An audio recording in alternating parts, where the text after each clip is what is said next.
Blade आप जानते हैं, शेविंग ब्लेड। तो शेविंग ब्लेड तो पुरुषों के इस्तेमाल करने की चीज है, उसमें स्त्री का चेहरा क्यों? क्योंकि आपकी सेंसुअलिटी को हिट करना, आपके लोअर इंस्टिंक्ट को हिट करना। यूरोप की जितनी भी कंपनियां कपड़े बनाती हैं ना, शूटिंग शर्टिंग्स के, वो सब महिलाओं के शरीर पर डाल डाल के उनका विज्ञापन कराते हैं। पुरुषों के इस्तेमाल आने वाला अंडरवियर बनियान स्त्री शरीर पर पहनाकर बेचा जाता है।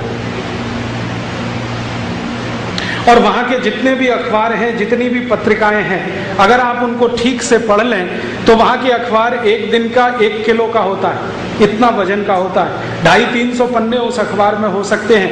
3/4 हिस्सा उस अखबार का भरा रहता है वेश्याओं के विज्ञापन से। भाई आप लोग यार जरा भी समझते नहीं, बाहर चले जाओ ना बात करने के लिए।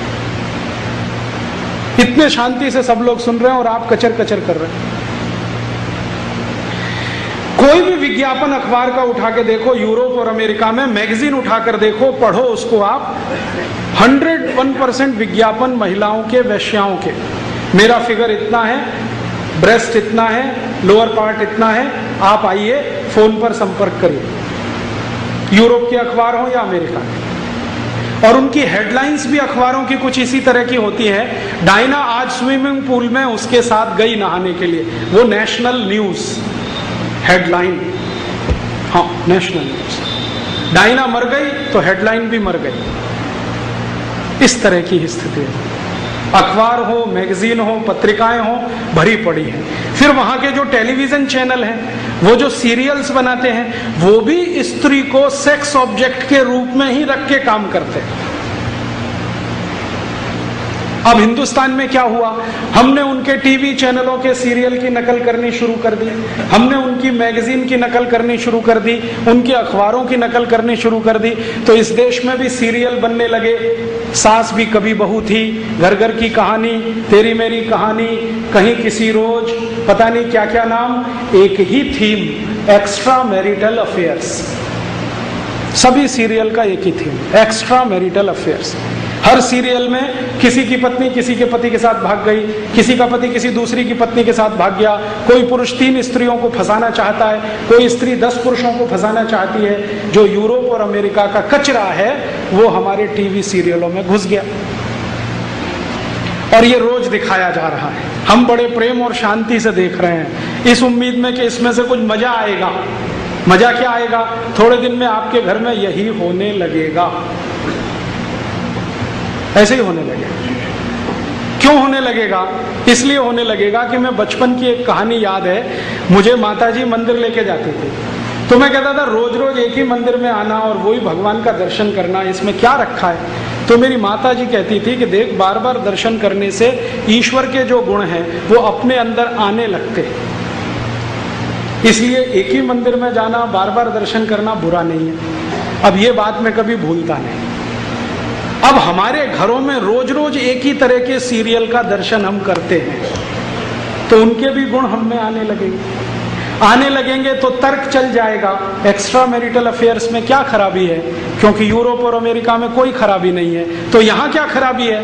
और जब ये चल पड़ेगा तो सब कुछ टूटेगा इस देश में, सब कुछ टूटेगा। यूरोप और अमेरिका में तो परिवार है नहीं, तो टूटने के लिए कुछ है नहीं, वो तो पहले से ही टूटा हुआ है। यहां व्यवस्थित परिवार है, ये टूट गया तो सब टूट जाएगा।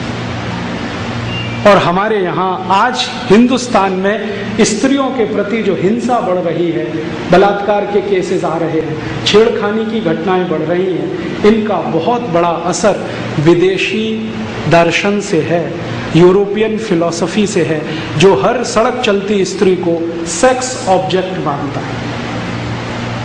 हमारी आंखों में आ गया, और आंखों में आ गया है तो उतर गया शरीर में। तो हमारे आज की पढ़ाई से निकले हुए जो लड़के लड़कियां हैं ना, ये ऐसे ही देखते हैं एक दूसरे को। मैंने किसी कॉलेज में, यूनिवर्सिटी में रक्षाबंधन मनाए जाते नहीं देखा है, वैलेंटाइन डे सब जगह। अब ये रक्षाबंधन नहीं रहेगा और वैलेंटाइन डे सब जगह आ जाएगा तो वो तो सेक्स ऑब्जेक्ट ही होने वाला है ना। अंतिम परिणाम यही निकलेगा, हर घंटे बलात्कार, हर घंटे छेड़खानी की घटनाएं बढ़ने ही वाली है। फिर हम कितने ही कानून बना लें, वो रुकेंगे नहीं। यूरोप में कभी भी आप किसी देश में जाएं तो बहुत इंटरेस्टिंग चीज दिखाई देती है। यूरोप में बड़े बड़े ब्रॉथल्स हैं, ब्रॉथल्स माने वेश्याघर। तो उन ब्रॉथल्स में कुछ दिन पहले तक एक तख्ती लगी होती थी, अब वो तोड़ के उन्होंने हटा दी है। तख्तियां लगी रहती थी। फ्रांस में जाओ तो फ्रेंच में, जर्मनी में तो जर्मन में, डेनमार्क में जाओ तो डेनिश में, नीदरलैंड में जाओ तो डच भाषा में उन तख्तियों पे कुछ लिखा रहता था। जैसे रेड लाइट एरिया होता है ना, रेड लाइट एरिया, ये यूरोप का शब्द है, भारतीय शब्द नहीं। रेड लाइट एरिया, तो रेड लाइट एरिया जहां शुरू होता है वहां एक बड़ा बोर्ड लगा रहता है और उस पर बड़े बड़े अक्षरों में लिखा रहता है, सावधान, कहीं आप अपनी बेटी के साथ ही संसर्ग करने तो नहीं जा रहे हैं, सावधान। क्योंकि बेटी तो घर में है नहीं, पैदा होते ही छोड़ दिया, वो लावारिस घर में पली है, बड़े होकर किसी ने खरीद लिया उसको, वैश्या बना दिया। अब आपको मालूम नहीं है कि आप जाएं तो आपकी बेटी से ही संसर्ग करना ना पड़ जाए, तो वहां लिखा रहता है।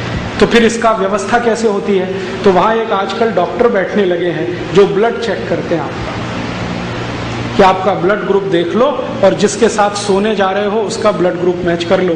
कहीं ऐसा ना हो कि वो आपकी ही बेटी, आपकी ही बहन। इतना गिर चुका है, इतना गिरा हुआ यूरोप, जहां के पुरुष अपनी बहनों से, बेटियों से संसर्ग करने के लिए वेश्याघरों में जाते हों और वहां से कोई हमको ये बढ़ाने आए कि तुम नालायको, हम महान हैं।